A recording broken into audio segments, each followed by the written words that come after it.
Hello guys, Omni here. I want to talk about some other news that came out earlier this week surrounding a topic that I don't think we've really covered on this channel at all. I've talked about some things and reacted to some trailers for video game related topics of this franchise that we're going to be talking about today, and that is for Mortal Kombat. We've got a lot of casting news surrounding the Mortal Kombat reboot that is coming out, the live action film right now slated to release March 5th of 2021. So the closer this gets, we're actually starting to get some tangible evidence that this movie might exist. This has kind of been this thing that's been talked about for a long time. And I never really wanted to touch upon it because it was one of those things that I was still really skeptical about it ever actually coming to fruition. And we're getting names attached. We've got a director, we've got a screenwriter, we've got 5 castings so far that's been announced in the 4 in the past week, and 1 that was announced, I think, a month or 2 ago, that we'll get into here in just a moment. Now, the Mortal Kombat franchise is honestly something that I grew up with. I probably shouldn't have, but the Mortal Kombat games, 1 and 2 primarily, were one among the very first video games I ever played. Honestly, that's probably one of the earliest games I can remember playing aside from Mario and Sonic. Playing Mortal Kombat 1 and 2 on the Sega Genesis. And I played them a lot. I love them. I love the story. I love the characters and the action and of course the violence and the gore. But which was something that I feel was a little bit watered down in the live action film that we had in 95, which I still love. I think it still holds up as one of the best video game adaptations to date. And I think that's really surprising to still say, considering how many video game movies there's been since then. And I still think it holds up, despite it not having that hard R that a fan of the franchise would have expected it to have. It still had the heart, it had the story, it had the characters and that focus on it that I really drew, and some great fights and amazing, iconic soundtracks. I love that first movie. And then it just kind of went off the rails with them, primarily due to Larry Kazanoff, who was the producer behind pretty much everything at that point, kind of fastballing or putting a lot of things in the fast lane to get them out to try to churn out as much money out of this franchise after the success of the first movie, putting out the animated series, Defenders of the Realm, the live action show, Conquest, and then just going full steam without really any apprehensions into Annihilation. And we all know how that turned out. And that's kind of been a stain on the media franchise that Mortal Kombat's legacy has had outside of the video games. And his name is still attached to this movie, it's an executive producing credit. So he probably doesn't have that much say in what's going to be happening in this movie. I would hope so. The primary producer of this film is going to be James Wan and a lot of the people he's worked with on a lot of his recent projects. So that's a little more hopeful. But speaking of kind of going back on the watered down violence and kind of the PG-13 rating of the original film, I always thought it was kind of odd when I finally got around to seeing that, because that movie was not something I was allowed to see growing up. I was allowed to have the video games and play those, which were way gorier than the movie ended up actually being. And actually, I was allowed to go see Jurassic Park when that came out in theaters, and that was much more violent than the actual Mortal Kombat film was. And I always thought that was so strange, but I think mostly my parents could only just relate it to what they knew about the video game. Because when that came out, I was always like, why couldn't I have seen this? This isn't as bad as a lot of the other things you've let me watch. But I still enjoyed it. And I think it still holds up. And anyway, going into what we know, everything we've known so far about what this movie is going to be. We've got a tone. We've got first. There's a couple of things in here that kind of already have me a little on the fence about how this will go. They've been throwing out a lot of things that they know what fans want to hear, namely that this will be rated R. They've been hammering that in and making that a very valid, strong, known point now that this film's kind of getting its feet and moving forward.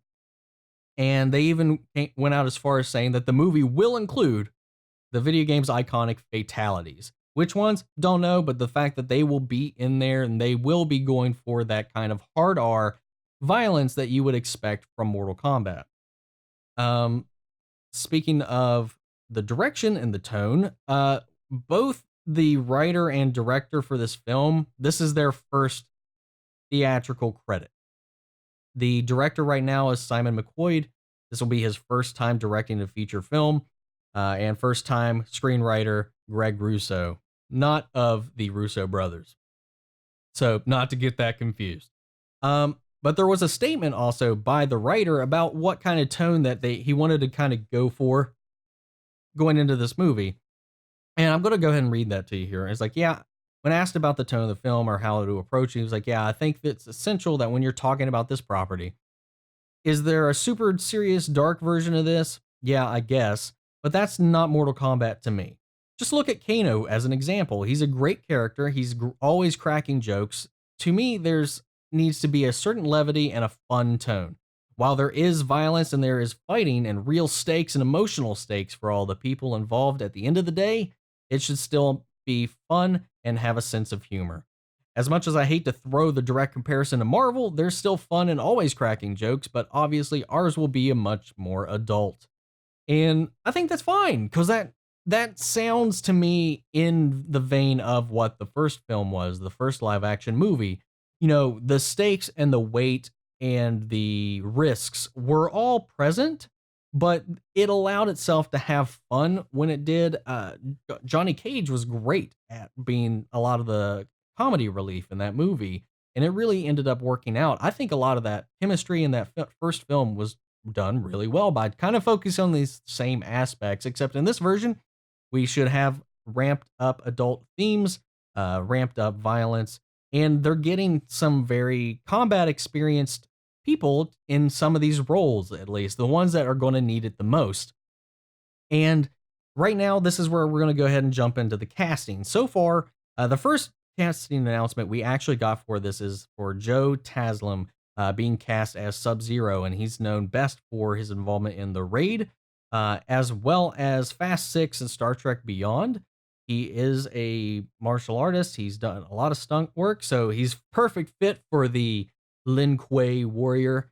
And now, just this past week, we got confirmation that we have our Liu Kang, who's going to be played by Ludi Lin, who more recently was in, that comes to mind, the Power Rangers reboot, which I think all of the actors in that movie did amazing jobs. He acted the crap out of that movie, and I think they really carried that for what it was. The movie itself as a whole just wasn't too coherent enough, and he was also showed off his combat and acting a little bit more in the recent season of Black Mirror, and I think he's a potential really good fit for this role, a good shot. Now here's where I get a little kind of shaky on some of the casting. They cast Jax in this film, and the actor they have for him is Makad Brooks from Supergirl, is primarily what you're going to recognize him from. He's James Olsen, Jimmy Olsen in Supergirl currently. And, he's got the build, he's got the look. I don't know what direction they're going to kind of go with the character. The only issue I have is just looking through his credits, he doesn't have any kind of like action experience. I would say Supergirl is probably his most action oriented kind of role. So it'd be really interesting to see how they expand upon that, given it is Jax. So a lot of his combat is just going to be grappling, punchy, and wrestling. So a lot of boxing, a lot of arm stuff. So that at least kind of contains it a little bit for him. We got a casting for Melina making her appearance in this film for a first-time actress, CC Stringer. And like I said, first-time actress. This will be her debut film. She's currently got no credits. So she looks great. Just throw a mask on her. Sure, she can pull off a Melina. It's just a little...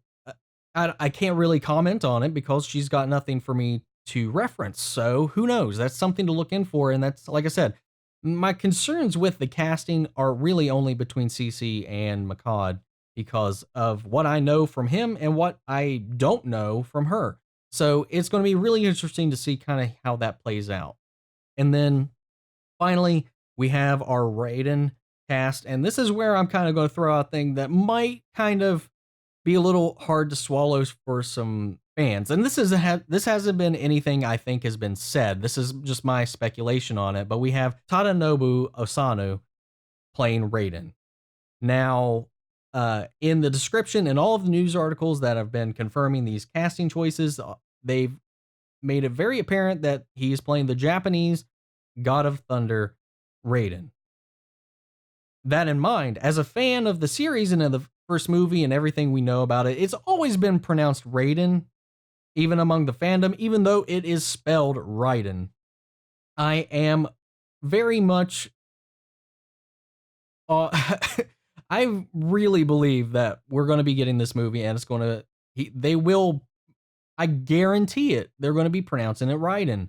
And I think that's going to be something to get too used to for a lot of fans. And I've always really been confused about his name in the games and versus the pronunciation we've always heard, because it wasn't consist. It isn't consistent with the origin of the name itself. So I know that might be a nitpick for a lot of people. You know how the internet is. There's always going to be somebody griping about it. I personally don't have a problem with it.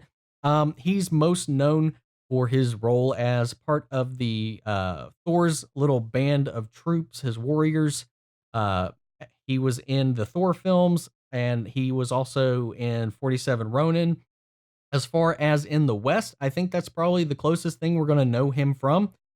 So that's some action that he is involved in. He's done a lot of Japanese films and has put in a lot of action work in there as well. So I'm not saying we're going to see Raiden fighting, but who knows? At least he's kind of got some experience in that way. That's kind of what I hope to expect out of this movie, is that primarily a lot of these casting choices are just going to be great at being fighters.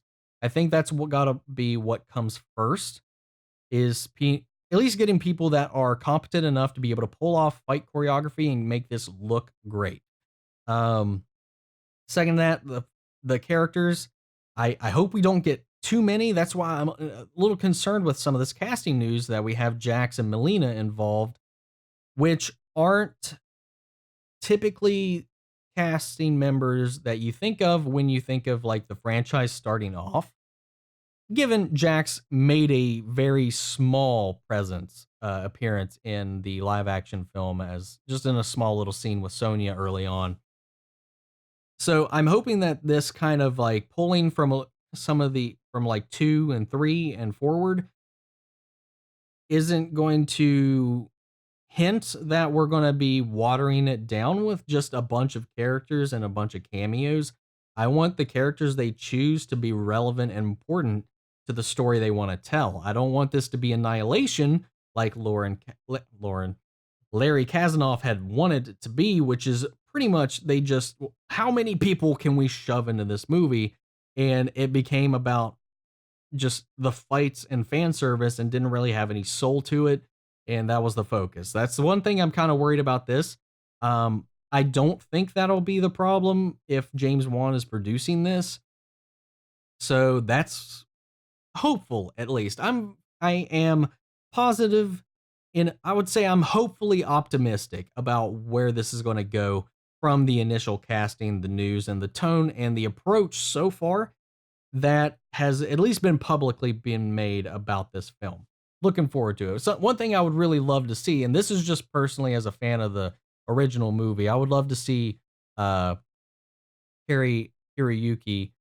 Tagawa make an appearance, or even if, because we know like Shang Tsung he always has a presence, especially if you're starting off the franchise again.